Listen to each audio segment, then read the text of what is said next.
ವೀಕ್ಷಕರೇ ನಮಸ್ಕಾರ. ನೋಡಿ, ನಮ್ಮ ರಾಜ್ಯದಲ್ಲಿ ಸಾಕಷ್ಟು ಜನ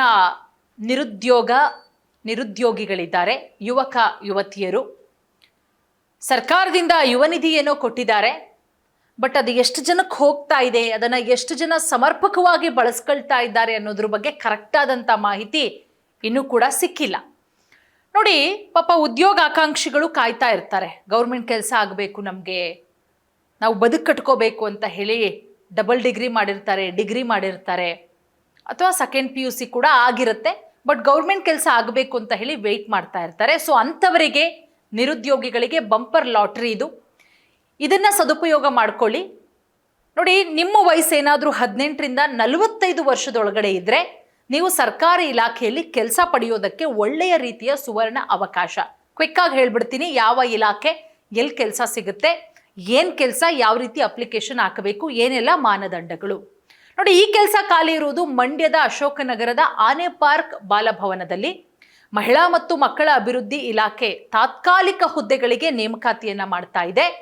ಕ್ವಾಲಿಫಿಕೇಶನ್ ಏನಿರಬೇಕು ಅಂತ ಹೇಳಿದ್ರೆ PUC ಪದವೀಧರರಿಗೆ ಜೂನ್ 6ರವರೆಗೂ ಕೂಡ ಅರ್ಜಿ ಹಾಕೋದಕ್ಕೆ ಅವಕಾಶ ಇದೆ. ಇನ್ನು ನಿಮಗೆ ಒಂದು 20 ದಿನಗಳ ಕಾಲ ಅವಕಾಶ ಇದೆ, ನೀವು ಅರ್ಜಿಯನ್ನು ಸಲ್ಲಿಸಬಹುದು. ಉದ್ಯೋಗ ಹುಡುಕಾಟದಲ್ಲಿರುವಂತಹ ಈ ಮಂಡ್ಯ ಜಿಲ್ಲೆಯ ಸುತ್ತಮುತ್ತ ಇರುವಂತಹ ಯುವಕ ಯುವತಿಯರಿಗೆ ಇದು ಖಂಡಿತವಾಗ್ಲೂ ಕೂಡ ಗುಡ್ ನ್ಯೂಸು, ಸಿಹಿ ಸುದ್ದಿ. ಟ್ರೈ ಮಾಡಿ, ಖಂಡಿತವಾಗ್ಲೂ ಕೂಡ ಆಗುತ್ತೆ. ನೋಡಿ, ಅತ್ಯಂತ ಜನಪ್ರಿಯ ತಾಣ ಅಶೋಕನಗರದ ಆನೆ ಪಾರ್ಕ್ ಬಾಲಭವನ. ಇಲ್ಲೊಂದಷ್ಟು ಹುದ್ದೆಗಳು ಖಾಲಿ ಇದೆ. ಪ್ರಮುಖ ಹುದ್ದೆಗಳ ಭರ್ತಿಗೆ ಮಹಿಳಾ ಮತ್ತು ಮಕ್ಕಳ ಅಭಿವೃದ್ಧಿ ಇಲಾಖೆ ಭರ್ಜರಿ ನೇಮಕಾತಿ ರೆಕ್ರೂಟ್ಮೆಂಟನ್ನು ಮಾಡ್ಕೊಳ್ತಾ ಇದೆ. ನೋಡಿ, ನೀವು ಕೇವಲ PUC ಅಥವಾ ಯಾವುದೇ ಪದವಿ, BA, BCom, BBA, BBM, ಈ ರೀತಿ BCA, ಯಾವುದಾದ್ರೂ ಒಂದು ಪದವಿ, PUCನೋ ಆದರೂ ಓಕೆ, ಮತ್ತು ಯಾವುದಾದ್ರೂ ಒಂದು ಪದವಿಯನ್ನು ಮುಗಿಸಿ ಮನೇಲಿದ್ದೀರಾ, ಕೆಲಸ ಇಲ್ಲ, ಯುವ ನಿಧಿ ತಗೊಳ್ತಾ ಇದ್ದೀರಾ, ಸೊ ತಾತ್ಕಾಲಿಕವಾಗಿ ಉದ್ಯೋಗ ಹುಡುಕ್ತಾ ಇದ್ದರೆ ಉದ್ಯೋಗ ಅವಕಾಶವನ್ನು ನಿಮ್ಮದಾಗಿಸ್ಕೋಬಹುದು ಅನ್ನುವಂತಹ ಒಂದು ಸುವರ್ಣ ಅವಕಾಶ. ಹಾಗಾದರೆ ಯಾರೆಲ್ಲ ಅರ್ಜಿ ಸಲ್ಲಿಸಬಹುದು, ಹೇಗೆ ಸಲ್ಲಿಸಬೇಕು? ನೋಡಿ, ಈ ಹುದ್ದೆಗಳ ನೇಮಕಾತಿಗೆ ಯಾವುದೇ ವಯಸ್ಸಿನ ಮಿತಿಯನ್ನು ಉದಾರವಾಗಿ ಕೊಡಲಾಗಿದೆ. ಇಂತಿಷ್ಟೇ ವಯಸ್ಸಿನ ಮಿತಿ ಅನ್ನೋದಿಲ್ಲ.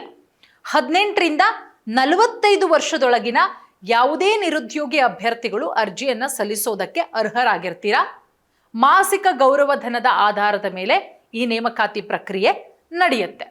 ನೋಡಿ, ಖಾಲಿ ಯಾವ ಯಾವ ಹುದ್ದೆಗಳಿದೆ ಅದ್ರ ಬಗ್ಗೆ ಕಂಪ್ಲೀಟ್ ಆದಂಥ ಡೀಟೇಲ್ಸ್ ಕೊಡೋದಾದರೆ, ಕಾರ್ಯಕ್ರಮ ಸಂಯೋಜಕರು ಯಾವುದಾದ್ರೂ ಅಧಿಕೃತ ಪದವಿಯನ್ನು ಹೊಂದಿರಬೇಕು, ಜೊತೆಗೆ ನಿಮಗೆ ಕಂಪ್ಯೂಟರ್ ಜ್ಞಾನ ಕಡ್ಡಾಯವಾಗಿರಬೇಕು, ಮಕ್ಕಳ ಸೃಜನಾತ್ಮಕ ಮತ್ತು ಕ್ರಿಯಾತ್ಮಕ ಚಟುವಟಿಕೆಗಳನ್ನು ನಡೆಸಬೇಕಾಗಿರೋದ್ರಿಂದ ಕಲಾಕ್ಷೇತ್ರದಲ್ಲಿ ಕೌಶಲ್ಯ ಹೊಂದಿರುವಂತಹ ಪ್ರಮಾಣ ಪತ್ರವನ್ನು ನೀವು ಕೊಡಬೇಕಾಗತ್ತೆ. ಇನ್ನೊಂದು ಹುದ್ದೆ ಬಂದು ಕಚೇರಿ ಸಹಾಯಕರು. ಈ ಹುದ್ದೆಗೆ PUC ಆಗಬೇಕು ಅಥವಾ ಅದಕ್ಕಿಂತ ಮೇಲ್ಪಟ್ಟ ವಿದ್ಯಾರ್ಹತೆ ಹೊಂದಿದ್ರೆ ಖಂಡಿತವಾಗ್ಲೂ ಕೂಡ ನೀವು ಅರ್ಜಿಯನ್ನು ಹಾಕಬಹುದು. ಕಂಪ್ಯೂಟರ್ ಜ್ಞಾನದ ಸರ್ಟಿಫಿಕೇಟು ಕಡ್ಡಾಯ. ಹಾಗಾದರೆ ಯಾವ ರೀತಿ ಅರ್ಜಿ ಸಲ್ಲಿಸೋದು ಮೇಡಮ್?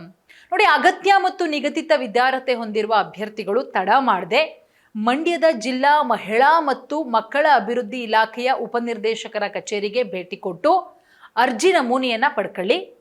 ಭರ್ತಿ ಮಾಡಿದ ಅರ್ಜಿಯನ್ನು ಅಗತ್ಯ ದಾಖಲಾತಿಗಳೊಂದಿಗೆ ಜೂನ್ 6ನೇ ತಾರೀಕು ಸಂಜೆ 4 ಗಂಟೆಯ ಒಳಗಾಗಿ ಅದೇ ಕಚೇರಿಗೆ ಹೋಗಿ ನೀವು ಅರ್ಜಿಯನ್ನು ಸಲ್ಲಿಸಬೇಕಾಗತ್ತೆ. ಇಷ್ಟು ಮಾಡಿದ್ರೆ ನಿಮಗೆ ಕೆಲಸ ಸಿಗುತ್ತೆ. ನೋಡಿ, ಮಂಡ್ಯ ಸುತ್ತಮುತ್ತ ಇರುವಂತಹ ಯುವಕ ಯುವತಿಯರಿಗೆ ಸುವರ್ಣ ಅವಕಾಶ. ಪ್ರತಿಯೊಬ್ಬರು ಕೂಡ ಈ ಅವಕಾಶವನ್ನು ಪಡ್ಕೊಳ್ಳಿ. ನಿಮಗಾಗಲಿಲ್ಲ ಅಂದರೂ ನಿಮ್ಮ ಅಕ್ಕಪಕ್ಕದ ಮಕ್ಕಳು ಯಾರಾದರೂ ಡಿಗ್ರಿ ಮಾಡ್ಕೊಂಡಿರ್ತಾರೆ, PUC ಮಾಡ್ಕೊಂಡು ಮನೇಲಿರ್ತಾರೆ. ಸೊ ಅಂಥವರಿಗೆ ಸಲಹೆಯನ್ನು ಕೊಡಿ. ಧನ್ಯವಾದ.